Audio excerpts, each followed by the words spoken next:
What is up, everyone? Welcome back to the Anfield Agenda YouTube channel. And the backup brigade is back in full force once again. Myself and Mr. Paddy Murphy. It's been a couple of days, mate. How you been doing? You all right? Yeah, man, feeling fresh. Went out for a Mother's Day dinner with the mother and the family, so feeling good, feeling nice. Oh, amazing. How is she? Has she had a good day today, Mrs. Had a Murphy? great day, but no, I had to make sure I got home in time to get on the old YouTube grind with yourself. Had to be done. Had to be done. I actually haven't even given my mother a phone call today, which is a real big L. I definitely should do that after this stream, to be fair. But I did post a photo of her as a man on Facebook. So, because what more could you ask for, really? Realistically, that's all you should need. I wouldn't show her because she'd kill me if I put her on stream. So yeah, they there we go. I hope. Oh, shout out to all of your mothers. This is sounding really like insulting. It's not. I hope they have an amazing day on Mother's Day. But yeah, we'll start off, Paddy, with a lack of football this week. But the Liverpool legends had a game yesterday, mate, and it was quite an enjoyable occasion. Yeah, it's always the Legends games are always a feel good kind of vibe. It's always nice to see the maestro Stevie G put the gear back on. And unfortunately to not get the win, Barca did take the win, but no, good day out, and it's a good time to get tickets for people who don't get to go all the time. Tickets were available. You get to go to Anfield, you get to see some of the legends, and Stuart Downing. Yeah, and Salah Diao and all those. Yeah, some of them are legend stretches quite a way, to be fair. But I like how it's inclusive to all eras, even the bad eras. So I suppose even the shit times deserve some, Well, I mean, Dirk Kuyt looks way better now than he did when he ever played for Liverpool in terms of looks wise. He's aged very well. He still look. He's not long retired, so he's still fairly spruces up well. And to be fair, Stevie at 41 still looks well too, and he got a penalty, which is always nice. Rivaldo as well. He rolled back the years with that penalty he scored. Wow, right up in the top Benjamins. Yeah, it was a great occasion to get kids involved and getting them going to games for the first time, and they can all say that they saw Steven Gerrard score for Liverpool. So what else can you do? It's a great situation. I actually saw his last home goal for Liverpool. Just going to shout that out. QPR back in the day, 2015. But yeah, it's a great occasion for the kids, and hopefully there'll be many more soon. But moving on to some real news, mate. It feels like we're in 2018 again with this bit of transfer news from Corriere dello Sport. According to reports, Liverpool are looking at the possibility of signing Watford and Senegal forward Ismaila Sarr in the upcoming transfer window. It's a link that seems to never go away, Paddy, and I don't think it ever will go away purely because of the Mane links and stuff like that. Yeah, it's just seems like a lazy link, to be fair. I'm not too moved on him. I was previously. I would have loved to have seen him. I think he's very explosive, a lot of raw ability there. But I feel like he's a far way away from being the finished article, which I suppose, we never really signed the finished article. But no, I feel like he can command too much of a fee. If you could get him for a decent price, I wouldn't say no to him as an option. But I feel like the money would be too much. Yeah, I mean, I remember there being a situation where it was Sarr or Jota at the end of the 2020 to 21 summer transfer window. Jota in the end we chose, and I think it's probably proven to be the right decision. But if Watford do go down, we probably could get him a good price, considering he tore apart the Championship last time he was in it, and I doubt he'll be wanting to play in it again. Yeah, I reckon it's a case of he's given his go once. I don't think he's going to go back down. He's a great footballer. He hasn't really like set the league alight this time around, but it's kind of hard to do in a Watford side that's constantly being uprooted with new managers, and it's a lot of disarray. But if you watch Ben Foster's YouTube channel, he always raves about Ismaila Sarr. He's a great footballer, and yeah, I doubt he'll stay in the Championship. So maybe there's a clause in there that we can get him for cheap. I think he'd be a great asset under Klopp, in fairness, Yeah, I mean, he's got the sort of similar profile to what Mane did when he was at Southampton. I think Mane's probably had a little bit more experience, but I think he's a rough diamond, Ismaila Sarr, and there's still plenty to go. And I think if we could get him cheaply, I'm not saying no ever to that. But what do you think the sort of pricing will be if Watford do get relegated, which is looking quite likely? Yeah, well, I think the relegation is pretty set in stone. They'll want to do everything they can to keep him. It all depends on, his contract. I think I wouldn't be willing to pay more than 30 million. You reckon? I think that'd be good. I'd love a 30 million signing for Sarr.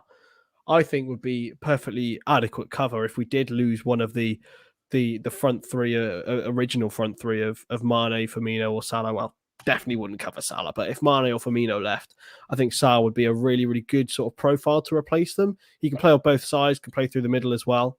Yeah, he'd be really good. But what do you think the likelihood is of him coming to Liverpool and maybe not choosing somewhere where he might get a bit more first team football? True. Well, look, the sad thing is interesting because he's 24 now. His contract is out in June 2024. He's 5 goals, 1 assist in the league this year. The likelihood, I don't know. I wouldn't say no to him though. I like him. He is intriguing. But yeah, the likelihood, I don't think it's very likely. I feel like it's a deal that would have been done if it was going to be done. I feel like we've now kind of, gone above and beyond, and we're looking at kind of a different caliber of player. He would have been good a couple of years ago, but I think he's too far gone now. Yeah, I think it would take far too much to get him sort of up to the standards of our front 5 that they are now. And yeah, I just don't see it, to be honest, mate. Another one, another player that could potentially come to Liverpool, Vitinha. Apparently, Pep Lijnders has been keeping a close eye on the Porto midfielder after he's impressed in the Portuguese league this season. It's not the first time he's been given a scouting assignment, as the Reds have signed Jota and Diaz in recent times. Now, Vitinha didn't exactly pull up any trees when he was playing for Wolves last year, but he is a very, very young player, and he's clearly got talent from his performances in the Portuguese league, and we do know that Jurgen loves watching it. True. I mean, listen, I wouldn't never say no to a Portuguese. He was at Wolves last year, didn't do much. It was only a loan though. Oh no, he's on loan at Porto now, right? No. I think he was on loan at Wolves last time, Yeah. and they didn't buy him. Yeah, so yeah, he didn't put up any. But listen, I would like, you could tell me that Liverpool are in for Andy Carroll again, and I trust anyone at the club that is like is thinking that could work. I'm kind of the next signings I'm looking for. No, Sarr's 24. Vitinha, yeah, why not? Listen, I'm not going to act like I know much about him. I've seen him play for Porto a couple of times. Nothing memorable. I couldn't sit here and tell you what I think about him. But listen, if the club thinks that's the one, go for it. Yeah, absolutely. Well, let's just have a look at some of his stats and who he's likened to in terms of midfielders. He's in the 97th percentile for dribbles completed, as well as being in the 89th percentile for progressive carries, and the 97th for interceptions. Now, this is seeing like this is the blueprint for a Klopp midfielder. I think a player who's progressive, a player who can move with the ball, but also someone who can get back and help with the dirty work. Yeah, well, at Liverpool, it's good to have a midfielder that can do it all, for sure. Listen, if those percentiles do sound ever so excellent, Chris, so perhaps this could be the guy. It potentially could be, and the rumored fee would be around £33 million. At 22 years old, he's clearly got a long way to go. A lot of Portuguese contingency around them. I can see it happening, Paddy. I really can. Yeah, well, it kind of fits the demographic of what FSG tend to look for in a transfer in terms of an age. It's a good age, a lot of potential there. And again, if Klopp and the club deem him a right choice, and Pep Lijnders has been scouting him, maybe we could be seeing Mr. Vitinha in a Liverpool jersey. I mean, this is the one that a lot of people are asking for. Aurelion Tchouameni, completely different player to Vitinha. I'd say almost polar opposite in terms of his style of play, but they're both still very, very keen ball winners. I love Tchouameni, but I just personally think, Paddy, that he's destined for Real Madrid. You think so? I Yeah. do. I do. I would love Chouameni. He was class recently in that friendly for France. He's just a bit of a Rolls Royce of a midfielder. He seems to be the next big thing. Maybe he can fulfill what Pogba didn't. Not exactly the same players, but just French midfielder, lazy comparison. Yeah, but they already have Camavinga. It's a weird one. I don't know. Yeah, it's hard to compete with Real Madrid because they've kind of always been thereabouts. Barcelona have had their lull moments, but Real Madrid are still there knocking around, still have that pull power, and it's hard to compete with Real Madrid in a transfer. Yeah. I'm getting a phone call from my mother. I really should answer it, but I can't do that. Your fucking mother. I know. I'm rejecting my mother's phone call. Luis Diaz exists, Matthew. Yeah, I was gonna say Luis Diaz. I know it is bucking a trend of what Liverpool have done in recent years, but if Liverpool see a player that's going to fit in like a hand into a glove, I think they'll sign him from whatever league. To be honest, I think that's a bit of a change of policy.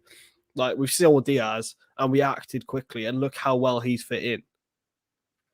True. This is very true. Yeah, I mean, I actually kind of like the hit rate from Liga NOS. The Eredivisie is a bit of a different one. I think the Liga NOS is a very underrated league. There's some serious good, Sporting Lisbon, or Sporting Club de Portugal. You have Benfica, and you have what is the other big one? Porto, yeah. The one we signed Diaz from. There's three kind of big hitters in Portugal. So it's very underrated league, and I think our good karma with the Liga NOS is going to continue now for a while because the Luis Diaz signing has given us more of an impetus, and I'll be happy with anyone from the Portuguese league. Well, as I said, Jurgen did say that he was a big fan of watching it, and Pep Linders used to be at work at Porto for a very long time. He's a keen Portuguese speaker. I think there's a lot of connections there. We've got Jota. We've now got Diaz. It's a league which is sort of building up. And we are very keen to get players who are on an upward trajectory. And I think Raphinha might be one of them. Chouameni is definitely another. So, yeah, that is according to Ojogo. So it's not exactly the most reliable of sources. There's not too many players of that quality out there that Orlin has, like a Monaco, So you have to choose wisely. Oh, God. Mate. I can't believe this. I'll leave. I'm sorry. Get me out. It took 12 minutes. Talking of more transfer rumours, mate. Leeds United look like they probably are going to be staying up. And apparently Raphinha has agreed terms with Barcelona on a potential move to the new camp. He has a release clause of £75 million if Leeds stay up, or 25 million if they're relegated. So Barcelona are waiting to see what happens. I think Liverpool have dodged a bit of a bullet with Raphinha, to be honest with you. Yes. But I think he fit perfectly into a Barcelona system or a Manchester City system. So 75 million seems a bit much. 25 million seems like a bargain. So it'll probably end up in the middle, right? 25 million for Raphinha, I'm all over it. 75, I'm saying no, thank you, not at all, not in the slightest. There's a big discrepancy there. 50 million in the difference. You'd love to know where Barcelona are fitting all these Premier League has-beens in. I say has, you know what I mean? Premier League, like fodder, almost. Good fodder. This makes me feel sick in my mouth. What, to do the kits? Finnish footballer. Mate, he'd be a good cafeteria guy. But yeah, 25 million for Raphinha, I'm all over it. But no, you will let him go to Barcelona. Let him have it. It's a strange one because Barcelona have got Adama Traore, who they've just signed, and he's fitting like really, really well. And now they're trying to get in Raphinha, who's a completely different style of winger. I just don't understand. Like paying 75 million for Raphinha is insane. And yes, I will be, my friend. They've been in financial disarray. To go and sign Raphinha, who's had one decent season in the Premier League, for 75 million would be foolish. That would be very dangerous and not financially sound at all. I don't think it'll be 75, to be honest. If Leeds have any sense, they'll like try and squeeze as much as they can, but I think they'd accept 50, if I'm being honest with you. Like, surely they wouldn't like try and spend that much money on or try and surely Barcelona wouldn't spend that much money on a player who hasn't been proven at the top level. Like Raphinha. Yeah, and good shout, the big country there. They still have Trincao as well, who's obviously on loan at Wolves at the moment. Yeah, I don't know. That would seem like a foolish bit of business from them, to be honest. And they should probably stay away from Brazilians from the Premier League for a while. Craig wouldn't be very happy if this happened. Don't think anyone would. And I don't think Neymar would fit into any sort of culture at Liverpool. I'd take Neymar for free. That's about it. I don't even think I'd do that, mate. If I'm being honest. Well, if you take him for free, it's a free hit, isn't it? Yeah, but imagine how much he would upset the apple cart. Like he would. Yeah, but he Klopp would just give him a slap. Shut the fuck up, Neymar. If you let Neymar bring his sister, he'll be happy. We all know he loves his sister. Exactly. Well, look, he always seems to miss her. When is her birthday? It must be coming up soon. When is Neymar's sister's birthday? Oh, Neymar shags his sister. 11th of March has already happened. Has he been injured recently? Bet he was injured. Yeah, maybe. He probably was. Real Madrid, we've been just speaking about them, have reportedly been working to try and sign Jude Bellingham from Borussia Dortmund, according to our favourite kings and queens of bullshit island, Fischajes, saying that Real Madrid want to get him signed up for 2023. Dortmund are very determined not to sell Bellingham as they are already losing Erling Haaland. Paddy, hey Jude, Real Madrid, it doesn't seem like a match made in heaven, to be honest. What? No, I was looking. I got sidetracked because I was looking at Neymar's injury history. Mental. What is Neymar's injury history? Go on, read it out. Just this season alone, he's missed like over 20 games. Mental. And loads of them are just because of fitness. What a useless fuck. When was he last injured? He was last injured for one game in February. Oh, so he actually played on his sister's birthday this year? Yeah, he was available for his sister's birthday, yeah. The main man. I mean, going back onto Jude Bellingham, he apparently Real Madrid have been tracking him. According to the kings and queens of bullshit island, Fischajes, it is absolutely pick a name out of the hat and pick a club and link them together. It just doesn't seem like it's ever going to happen. Jude to Real Madrid just doesn't fit. No, listen, there's certain players that are just like, he's already kind of broken the curve and moved away from England. It's very rare that Englishmen do that. And no, I think he's destined for the Prem. But there's no divine right that Liverpool get him or someone gets him. I think he'll just go to the highest bidder in the Premier League. But also, I feel like he will make the right decision for his career. He seems very driven. He doesn't want to fall down the rabbit hole of signing for a big club that might necessarily not be in the right position. Like, for example, Man United could afford the money for him. But is Man United the best place to further his career? No, not at all. You have Chelsea ahead of them. You have us ahead of them. City ahead of them. As long as City don't get him, I'm happy. But I think he's destined for Anfield. I can't lie. Oh, I can as well. I see this comment. How well did that go? I think Woodgate is voted for the worst Real Madrid signing ever. Worst. That was the worst debut you've ever seen. And Michael Owen, despite the fact that he scored, I think, 11 goals for Real Madrid that season, Fabio Capello just didn't like him. So it was never going to happen. And then he didn't like him at England either, and never played him, which was genuinely ridiculous, to be honest with you. Steve McManaman did really well there, as did David. Well, David Beckham did okay there, but apart from that, English players at Real Madrid haven't got a good track record, to be honest. So I just can't see Jude Bellingham going there.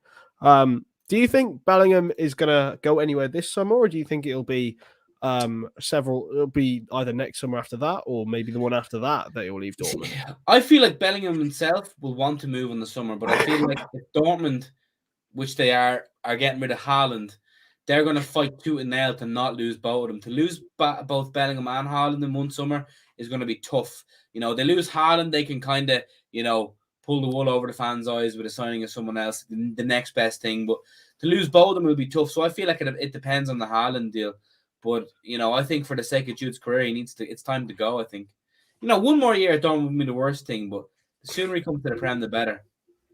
I mean, I watched both of his games with Dortmund against Rangers, and to be honest, I thought he ran the show.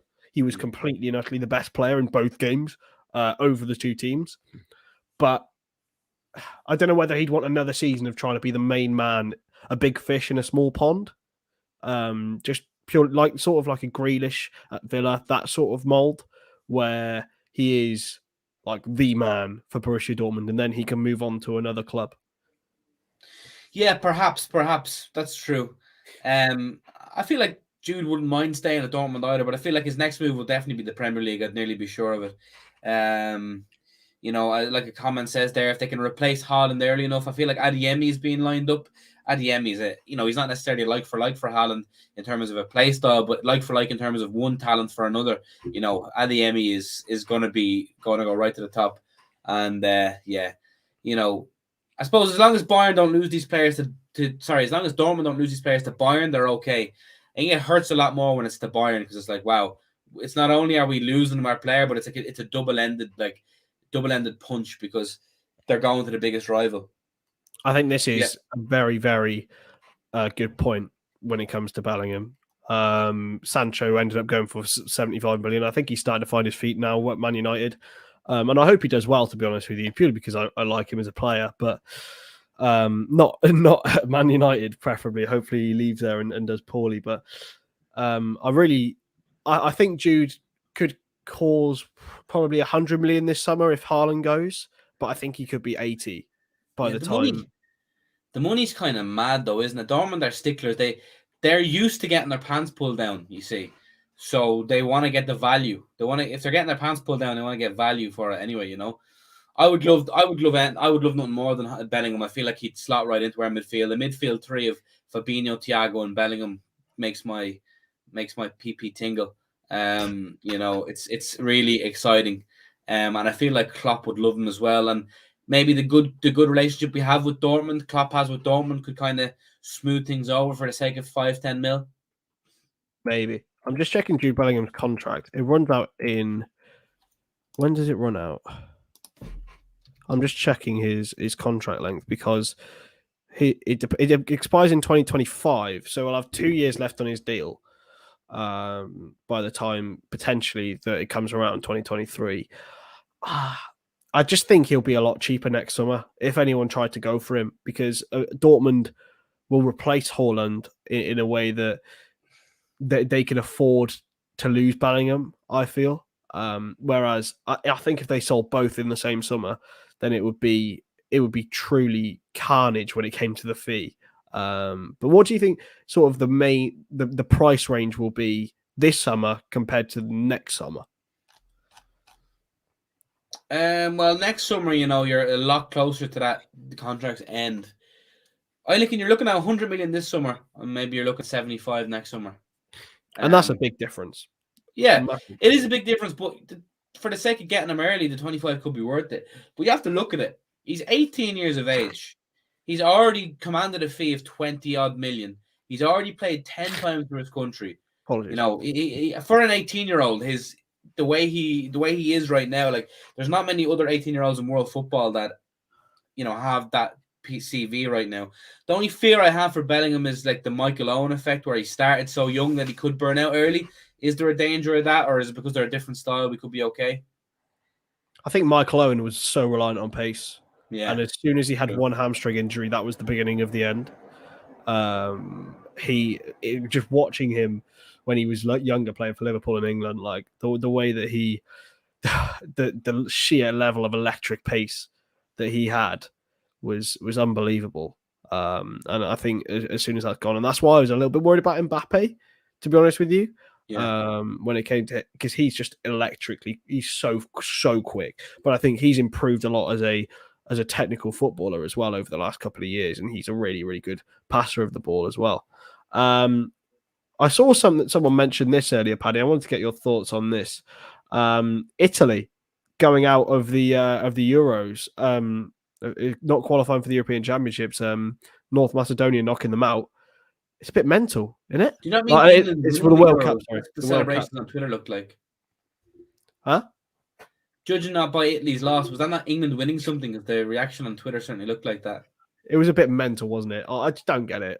It's weird No, listen, behavior. I do get it, but it's like, I don't. you know, they still won the Euros, you know, like, I don't know. It's a big shock.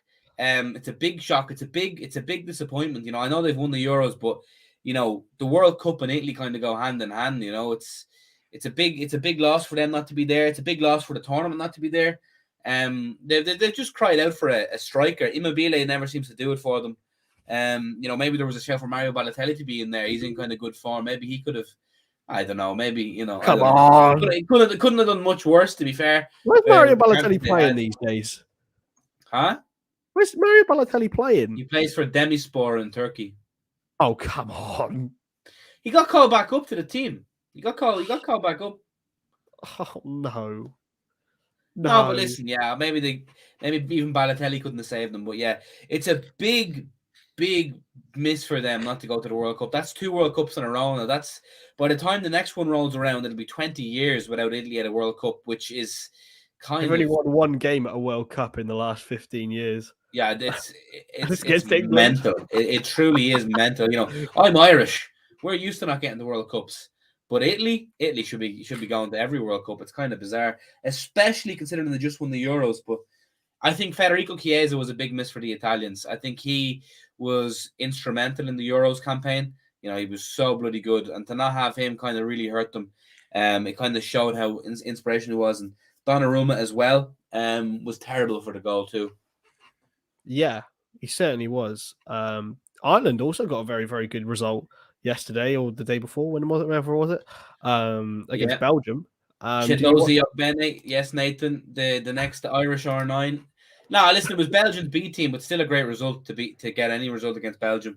We're in a good place at the moment. We have some good results, so hopefully our next campaign will be a successful one, and we'll get to the Euros in 2024, which is in Germany, which would be super fantastic. Man, that'd be a great place to go. Oh, that'd be amazing. Anfield Agenda on tour, what are we saying? I'd come watch Ireland with you lot. It'd be amazing. We'll have to change the name Aviva Agenda for Ireland, because, you know, the Aviva Stadium, Anfield Aviva Agenda. Or Anfield Aviva, maybe? No, get out. That wouldn't work. But yeah, great result. I mean, I saw Simon Mignolet chatting to Caoimhín Kelleher. I hope he wasn't giving him any advice on goalkeeping.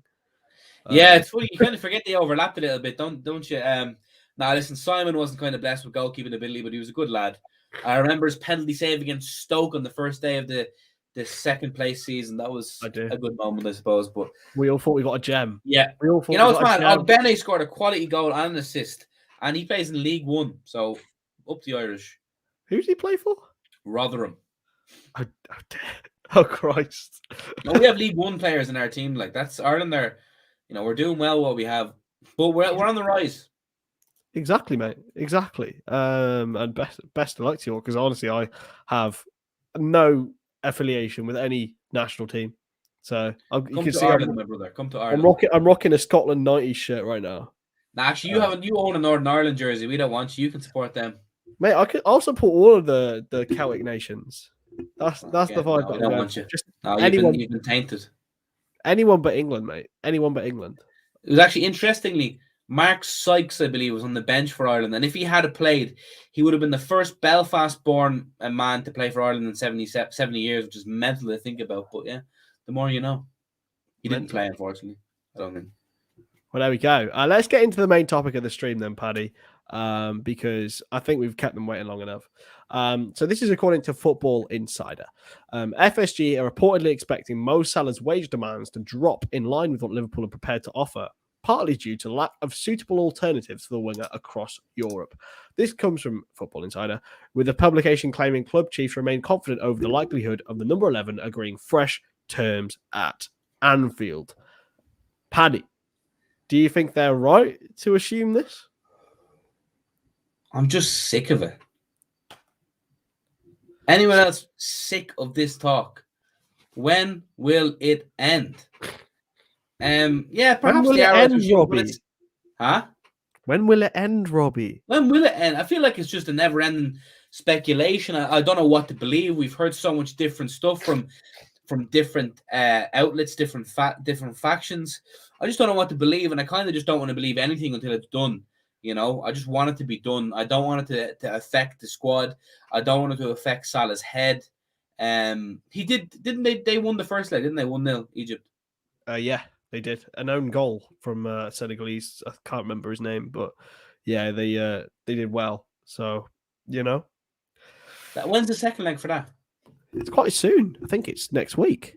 Before they come back. I think so. I cannot wait. It's on Tuesday. Well, to be honest with you, like obviously I love Sadio as well, but Sadio got the AFCON. Let Salah get the World Cup spot, so I hope Salah comes back with the World Cup qualification and he can come. Oh, it was a Sisson. Okay, yeah. Hopefully Salah can qualify. And I just want this shit to end. I'm sick to death of deliberating it, and there's no point in us deliberating it because it's pure hearsay.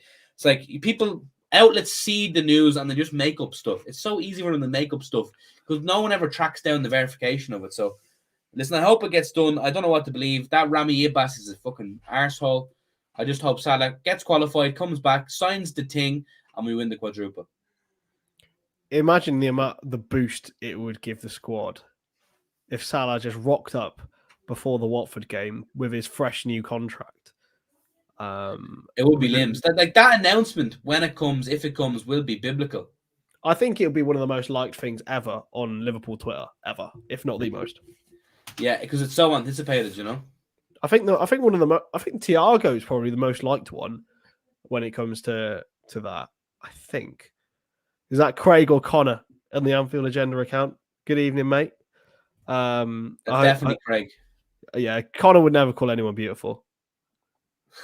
You're cold man.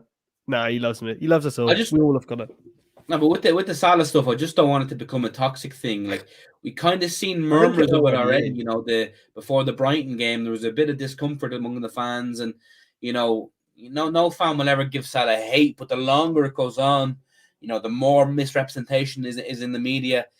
People could start to be like resentful towards Salah. Like to a degree, you never already are, Paddy. I think people already are. Yeah, there's definitely been elements of it. That's the problem. We don't want that. We don't want to ruin anything. Like just do it. Don't speak publicly. That agent needs to get his Twitter confiscated. Like that agent is stoking the fire. He's gaslighting things, and he's going to get burnt. It's just, I think it is already too far. Almost, it's not too far gone. We can still pull it back by signing that contract, but I still think it's gone too far. Like I don't think anyone should have intended for it to go this far.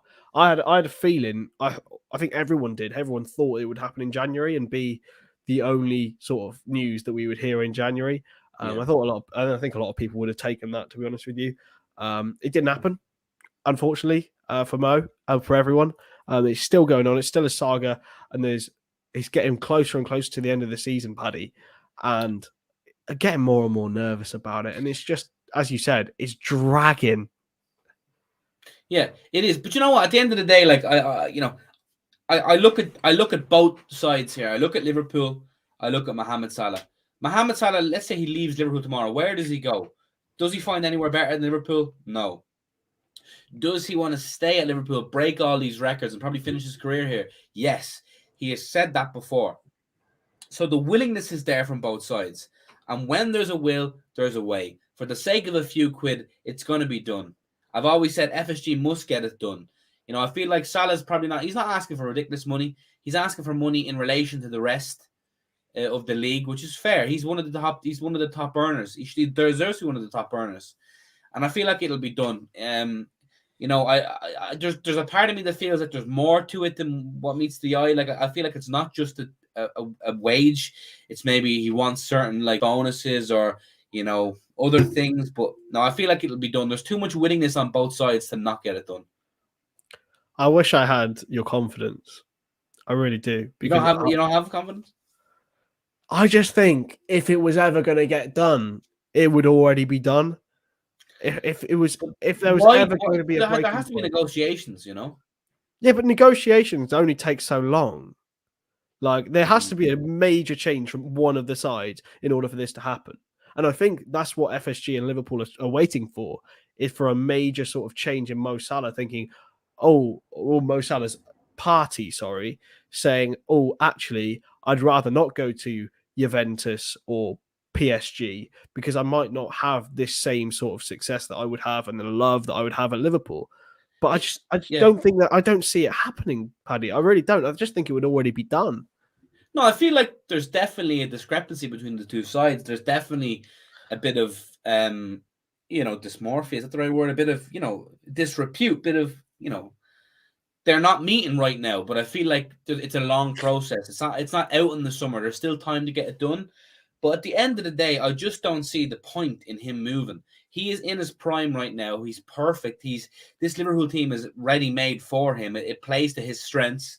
He goes somewhere else. There's a couple of more years and months of like turbulence and not fitting in. There's a danger of different things. I just feel like it's a needless, risky move at this stage in his career.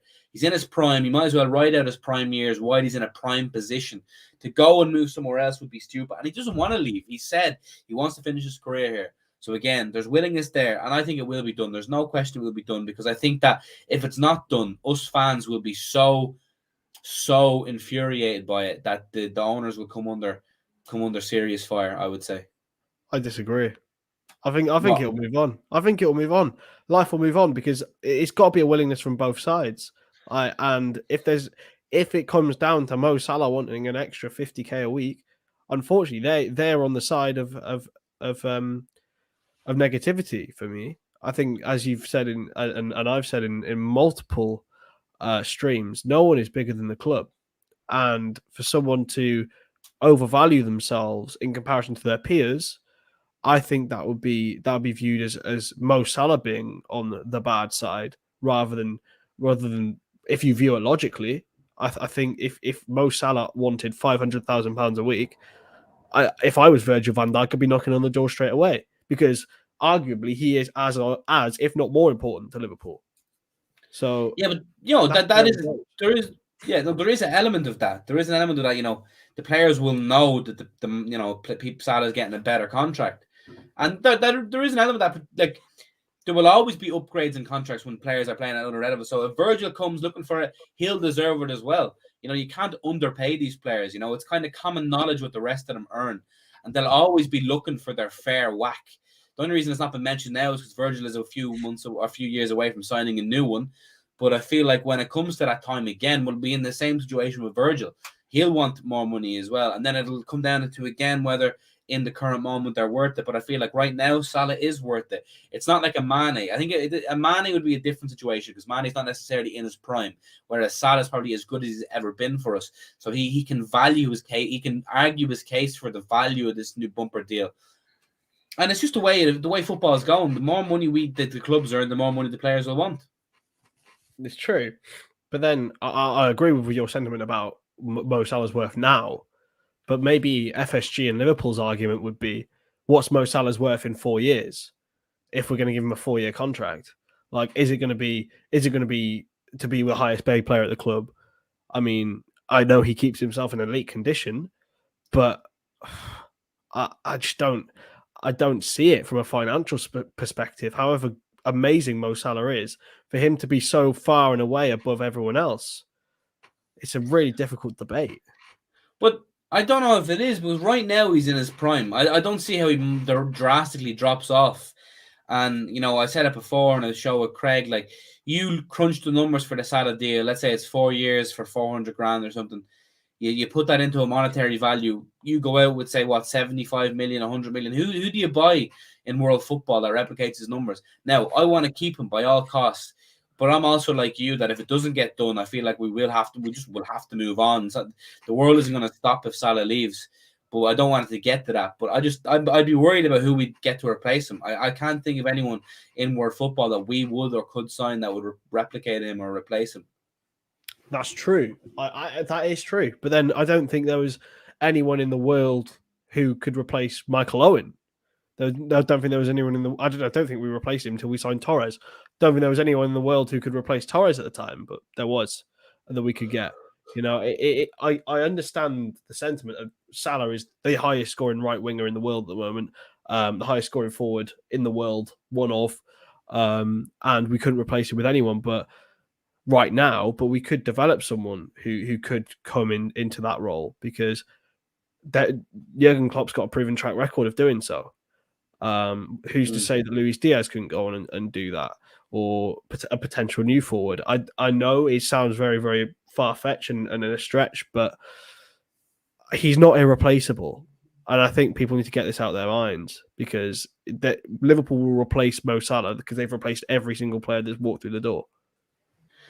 I think it's just kind of hard for us to imagine, though. We've had him for about 5 years, and he's been world class from day one. Like, the idea of not having Mo Salah around and having his goals is a scary thought.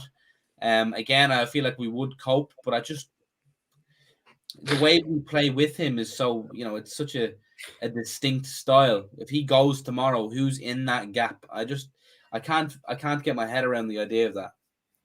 It's absolutely true. And I genuinely hope and pray that it gets done, and I'll try my best to stay positive. But I just think it would have been done by now, mate. It would have been done. It's too late. It's too late in the day, Paddy. Liverpool don't do things late, usually. I don't think it is, though. I don't think it is too late. I think we have till the end of this season. There's still a lot of discussions to be done. He'll come back from his international break, and they'll go again with negotiations. I feel like the negotiations are still firmly on, Would you say, if we don't get it done this summer, then going into sort of October, November months, that it genuinely is too late for Liverpool to get it done? Yeah, I've said that. I think if it rumbles on past this summer, I think we're finished. I don't think it'll get done. So I feel like we have till the summer to do it. We have till the new season to do it. The start of the new season. I feel like we have the summer to negotiate. But after that, I feel like it could be done, because I feel like then you're talking about clubs coming in from, and then it becomes a bidding war of clubs, and then it becomes a nightmare, and then the agent will choose the biggest offer. And I think Salah leaving Liverpool would be a terrible idea for him. It would be a terrible idea for us. But I feel like we would cope. But I wouldn't. I just get PTSD of when we had Suarez go, and look who we replaced Suarez with, like the absolute junk that we replaced him with. And I know we're in a different time now, different owners, different manager, but the idea of replacing our key man still fills me with dread. Yeah, absolutely. So moving on to another bit of transfer news, wherever I can find it. I literally just left it down here. Apologies, guys. Oh, no, this is what I was going to come on to. The 5 sub rule, Paddy. According to Sport, the 5 sub rule will come into use on the IFAB's laws of the game from next season. For me, I think it's the perfectly most logical move for football in general, across all levels, to encourage youth development, to maintain players' fitness for player welfare, especially with all of the fixtures that are coming in, especially at the top level. But what are your thoughts, mate? I think it's an absolute fucking naughty one. It's a good idea. No, it needed to be done. 100% it needed to be done. And I'm glad Jurgen has got his way as well. So yeah, job done. We love to see it. It'll help us no end, and yeah, I think it's only a good thing for the sport. Certainly. And I think as well, a lot of people are saying it purely favours the big clubs.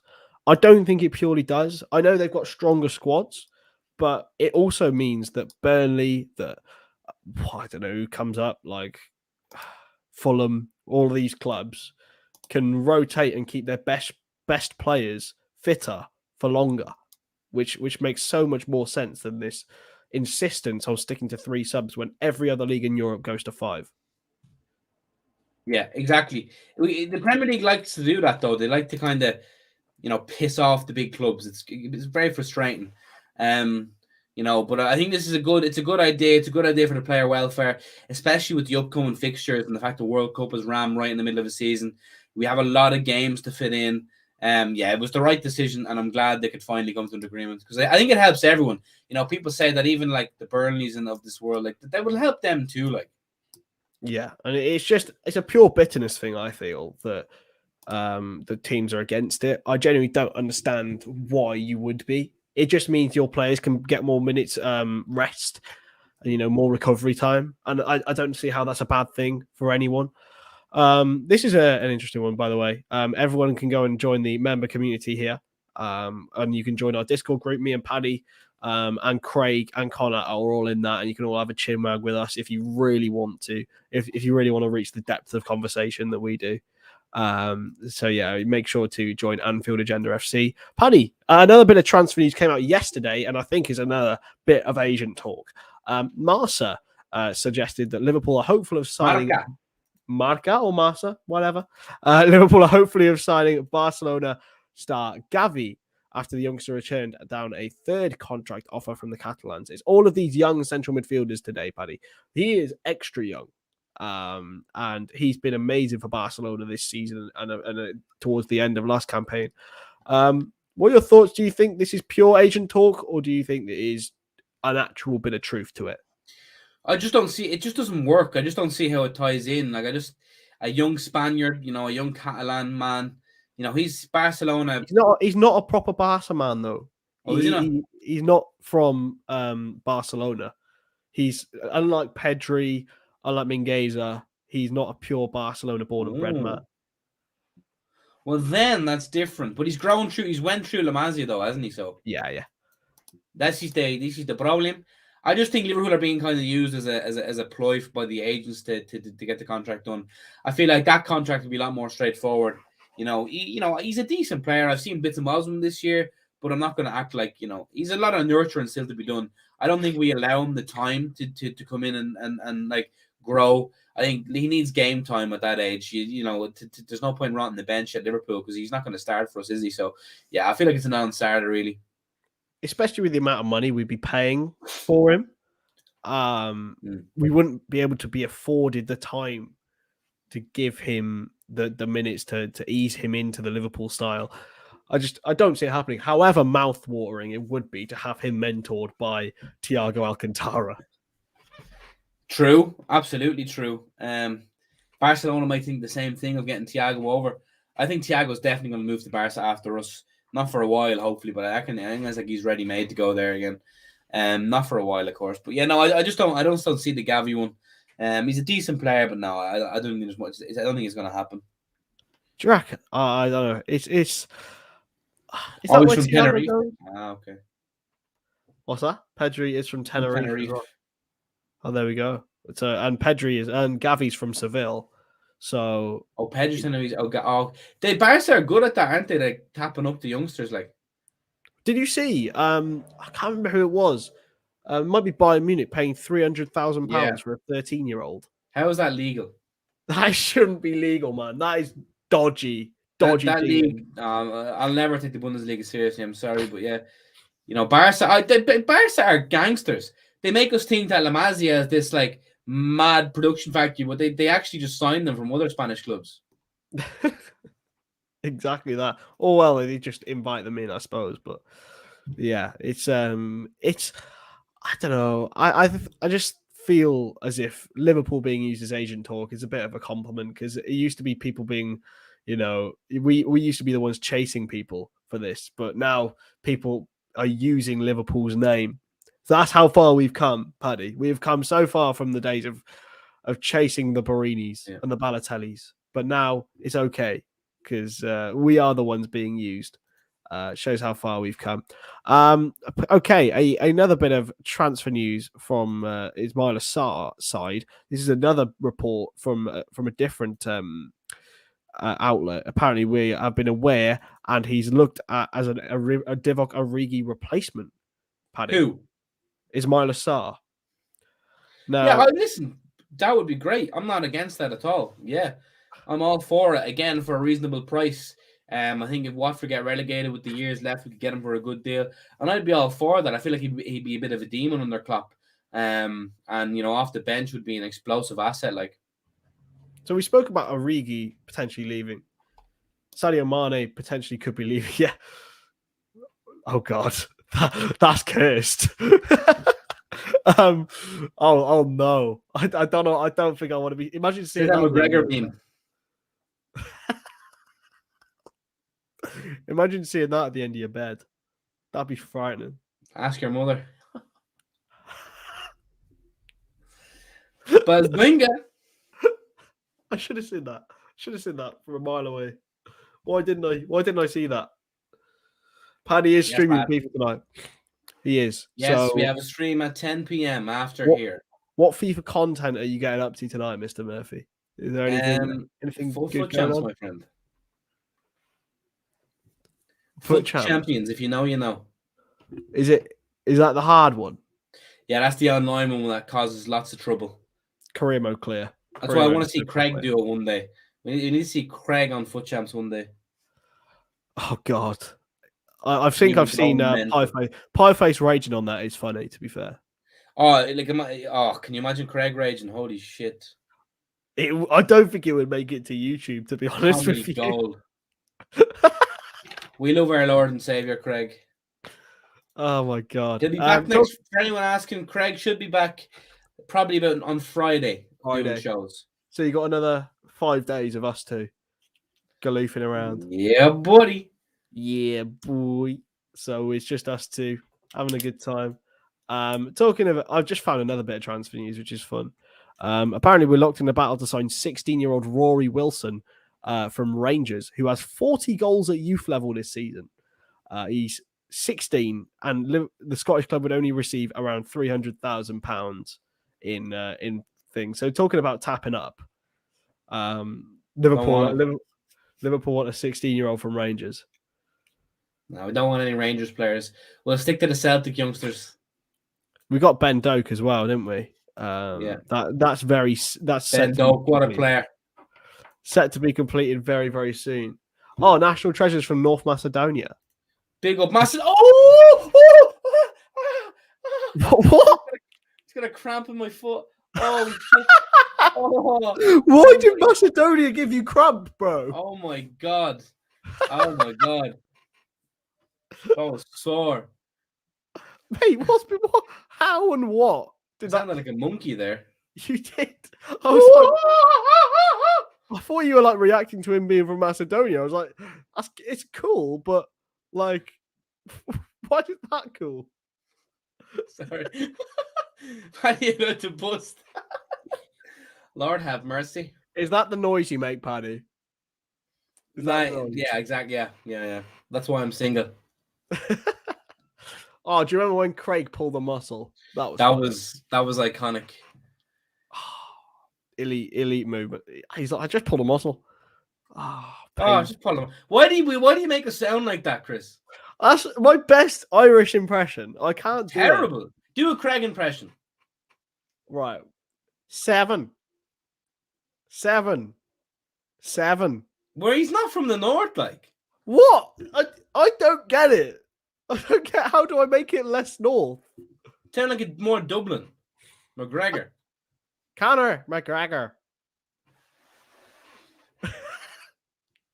I have no words. For what I'm listening here. I'm trying so hard here, right?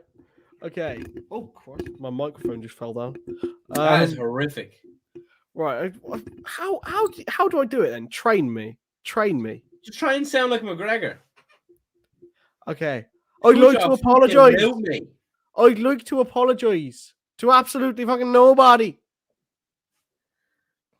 That's all I got. All right, we'll just leave that there. Continue. Just move on, Chris. Please save yourself the hassle. What's the difference? Like how? What's the difference? Like no. It's difficult. It's difficult. That's a very Tory impression. What? It's like you Tories only think we sound like one person. Nah, man. I can't like get it away from like the northern bit. 7. That's so northern, like. Try do me. What's a phrase you've said before? Come on. I don't know. Try and sound me. What's a phrase that you've said? Izzy, give me a phrase to do in an Irish accent. What have you said already? 33,000. 33,000. That's so northern. Nah, that's shocking. No wonder. You have a Northern Ireland jersey and you're doing a Northern Irish accent. Shocking. I'm trying so hard. I'm trying. 7. Now listen, we'll leave Craig alone. Listen, or leave Chris alone. Now we'll do you. Will you go back on with the news, please? Save yourself the hassle. Anything else going on in the world? Let's have a look. The quadruple. Have you heard? Liverpool are winning the quadruple. Is that from a reliable source? It is from a reliable source. I am actually the CEO of Liverpool Quad Propaganda. Yeah, and it's going to happen. It's going to happen when Liverpool. Sorry, I just can't. I'm just looking through the comments.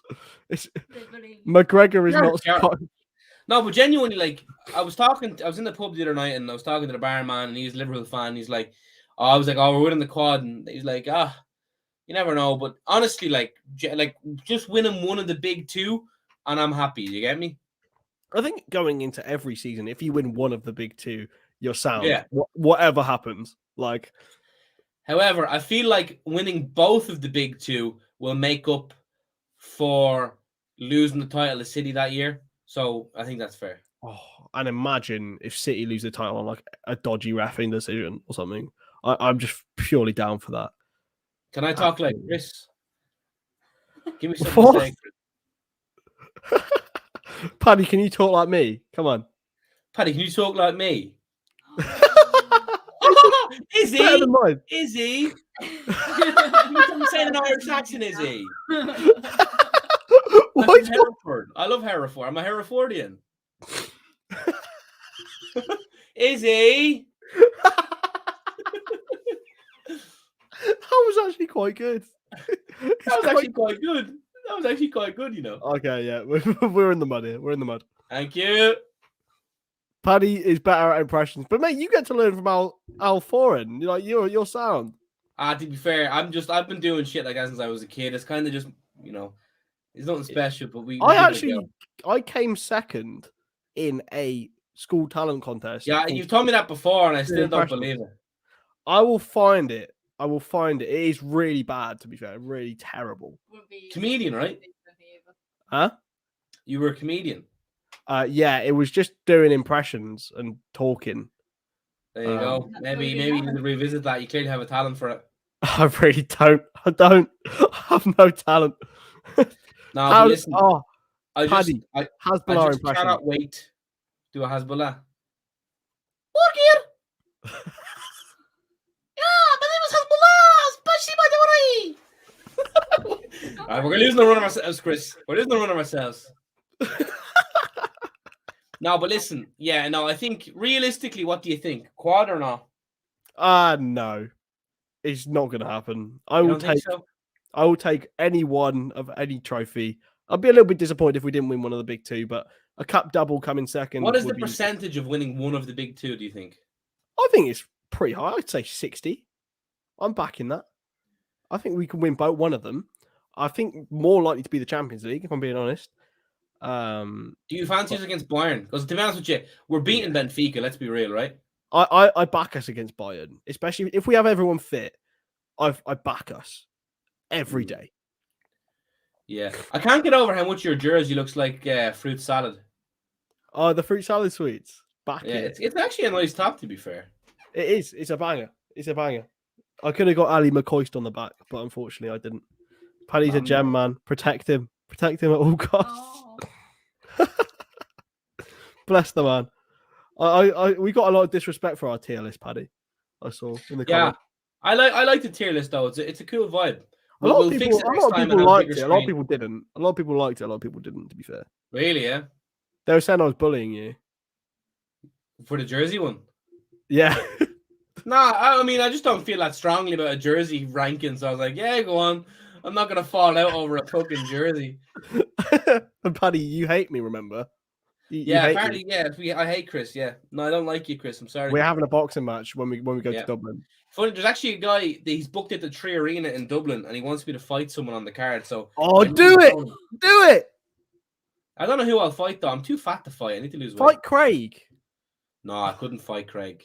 I think he'd have you. Yeah, probably. Only because I wouldn't hit him. Nah, true. To be fair, couldn't do it. I've got to fight someone, mate. It's got to be done. You. No, I'm not getting in the ring. If I want to fight someone I actually dislike, then it'll be easier. Anyone you dislike in the world? Anyone you want to call out on tonight's stream? Not just yet. Let me calculate that a bit more, and we'll come back to it. Well, there we go. I think that's a good place to end the stream. Thank you so much to everyone for tuning in. It's going to be back once again. I think we'll be back tomorrow night. We haven't got the schedule yet, but I'm sure we will be. And then Mr. Well, it'll Holden, be 8:45 tomorrow night with me and Chris anyway. Whatever. I'm pretty sure it will be. Yeah. Knowing it. Paddy v Warwick Davis. Yeah, easy.